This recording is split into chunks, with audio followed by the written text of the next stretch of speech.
ផ្លេចផ្ទះធ្វើហើយបងប្អូនចៃដនមែនតែនទៅតែកាត់វីដេអូបាននឹកឃើញថាដល់ថ្ងៃគ្រប់គម្រប់3ឆ្នាំល្មមតាំងពីខ្ញុំធ្វើវីដេអូមកហើយកម្មវិធីថ្ងៃនេះគឺធ្វើទូចមែនតែនដែលសារយើងអត់ទាន់ហើយមែនតែនទេនៅសល់សួនច្បារជុំវិញដាំដើមឈើអ្វីវ៉ាន់ដាក់ក្នុងផ្ទះអីក៏អត់ទាន់ហើយដែរអញ្ចឹងហើយទៅធ្វើតបងប្អូន4 5នាក់នឹងឯងដើម្បីយកថ្ងៃចូលទៅនៅសិនអញ្ចឹងបងប្អូនមិត្តភ័ក្តិដែលខ្ញុំអត់ទាន់បានហៅតិចទៀតធ្វើហើយមែនតែនពេលដែលឡើងមែនតែនដឹងឲ្យហៅហើយធ្លាប់តែជាក្តីស្មាយមកចង់មានផ្ទះផ្ទាល់ខ្លួនរោដោយកម្លាំងញើសឈាមខ្លួនឯងពីអ្នកប្តីប្រពន្ធមិននឹកស្មានថាខ្លួនឯងធ្វើបានទេបងប្អូនអើយបើបងប្អូនតាមដានវីដេអូខ្ញុំមកពីដើមឡើយគឺដឹងស្រាប់ហើយនៅអាល្លឺម៉ង់មិនស្រួលទេសម្រាប់ពួកខ្ញុំជាសិស្សទាំងពីរនាក់ទៅរៀនផងធ្វើការផងសន្សំខ្លាំងមែនតែននៅតែបានត្រឹមតែមួយចាយត្រឹមតែមករៀនកុំឲ្យម៉ាក់ប៉ាលំបាកទេអញ្ចឹងដល់ថ្នាក់ធ្វើផ្ទះធ្វើអីហ្នឹងវាជាសុបិនដ៏ធំមែនតែនសម្រាប់ពួកខ្ញុំតែថ្ងៃនេះពួកយើងធ្វើបានហើយថ្ងៃនេះសូមបង្ហាញផ្ទះតិចសិនណាចាំធ្វើឲ្យមែនតែនរៀបចំឲ្យអស់មានអវ៉ាន់គ្រប់មុខខ្ញុំធ្វើ home tour detail ឲ្យបងប្អូនមើលតែម្ដងអរគុណបងប្អូនទាំងអស់គ្នាដែលតែងតែ comment ស្រឡាញ់អបអរសាទរពួកខ្ញុំទាំងពីរនាក់ខ្ញុំអានឲ្យរំភើប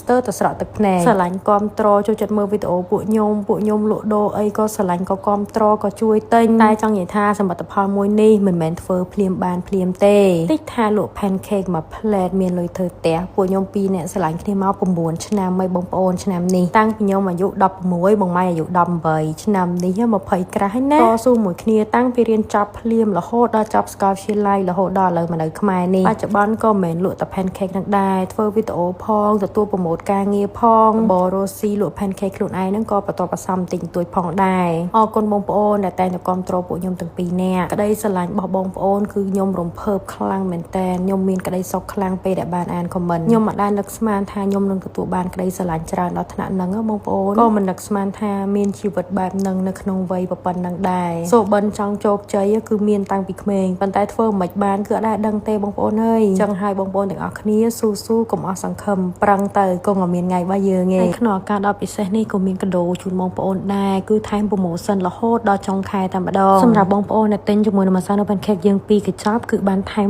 2ជាមួយនឹងបតោសោរូប pancake ដ៏សាន cute របស់យើងនេះហើយបើបងប្អូនយក3កញ្ចប់វិញកាន់តែពិសេសទៀតបានបតោសោ2ហើយនឹងកែវក្រិតមួយទៀត5កញ្ចប់កាន់តែពិសេសគឺបានជាមួយនឹងកូនខ្ទះមួយផងបងប្អូនកូនខ្ទះនឹងខ្ជូតខ្លាំងណាស់ហើយបើសេវាដឹកវិញតែ